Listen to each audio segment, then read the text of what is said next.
यहाँ एकजना बुवा हुनुहुन्छ, उहाँसँग पनि यो जग्गाको बारेमा सोध्ने छु है त। नमस्कार बुवा, आरामै हुनुहुन्छ? आरामै हजुर। यो जग्गा हजुरको आफ्नै हो? आफ्नै हो। हजुर हजुर। अनि यो कति आना छ ठ्याक्कै? यहाँ 4 आना ठ्याक्कै छ। 4 आना। अनि यो बाटो अगाडि ढलानै देखिरहेको छु, कति फुटे? ढलानै 10 फुटे ढलानै छ। 10 फुटे ढलान है? ढलानै छ। लगभग 2-3 किता अगाडि त ठुलै बाटो छ। ठुलै बाटो छ। त्यो पनि ढलानै छ। ढलान पिचै छ, पिचै। यो ढलानै। ठ्याक्कै यसलाई के भन्छ यो ठाउँलाई?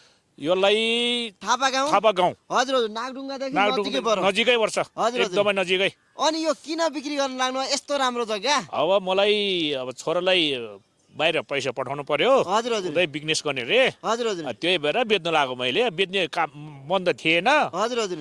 घरबाट नि इस्टिमेट थियो मेरो। अब छोरालाई उतै बिजनेस गर्ने रे, त्यही भएर बेच्न लाग्यो मैले। पैसा चाहिएर? पैसा चाहिएर। हजुर हजुर। हजुर। अब लगभग कतिमा दिँदै हुनुहुन्छ हजुरले?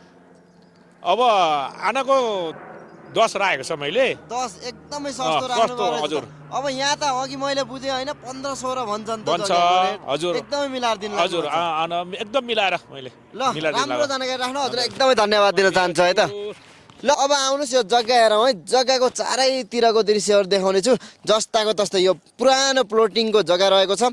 यो वाल हेर्न सक्नुहुन्छ है। यहाँदेखि वहाँसम्म रहेको छ भने त्यो साइडमा पनि वाल रहेको छ र पछाडितिर पनि वाल रहेको छ है त।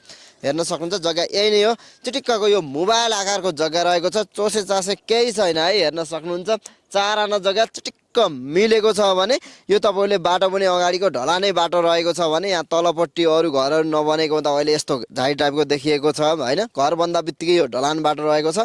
एकदमै राम्रो जग्गा तपाईँले पाउनुहुन्छ है त। यसको साइडमा हेर्न सक्नुहुन्छ अब माथिपट्टि राम्रो राम्रो घरहरू बनिसकेको छ है त। यस्तो नजिकै राम्रो समाज सुन्दर बस्ती बसिसकेको छ भने यहाँ अगाडि ठुलो मन्दिर पनि रहेको छ, स्कुल पनि यहीँ नजिकै रहेको छ है। यति राम्रो जग्गा लिन चाहनुहुन्छ यो भिडियो अन्तिमसम्म हेर्नु होला, अनि मात्रै थाहा पाइ नै हाल्नुहुन्छ है त। आजको बिक्रीमा रहेको जग्गा यही नै थियो। तपाईँलाई जस्ताको तस्तै जानकारी राखिसकेको छु। अब यो जग्गाको एक्ज्याक्ट लोकेसन भन्नुपर्दा काठमाडौँ जिल्ला चन्द्रगिरी नगरपालिका वडा नम्बर 2 मा रहेको ठ्याक्कै हो नागढुङ्गाभन्दा अलिकति अगाडिपट्टि रहेको थापा थुकमा रहेको है त। अब ठुलो स्कुल यहीँ रहेको छ भने पातले बन्द रिसोर्ट जस्ट पारिपट्टि रहेको छ।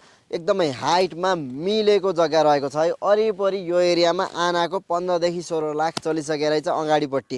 अब यो जग्गा तपाईँले इमर्जेन्सी परेको हुँदा जम्मा आनाको 10 लाखले नै दिँदै हुनुहुन्छ। अब ढिला नगर्नुहोस्, साइडमा जग्गाको लागि भन्दा म राखिसकेको छु। डाइरेक्ट कन्ट्याक्ट गरेर राम्रोसँग बुझाइलिन सक्नुहुनेछ।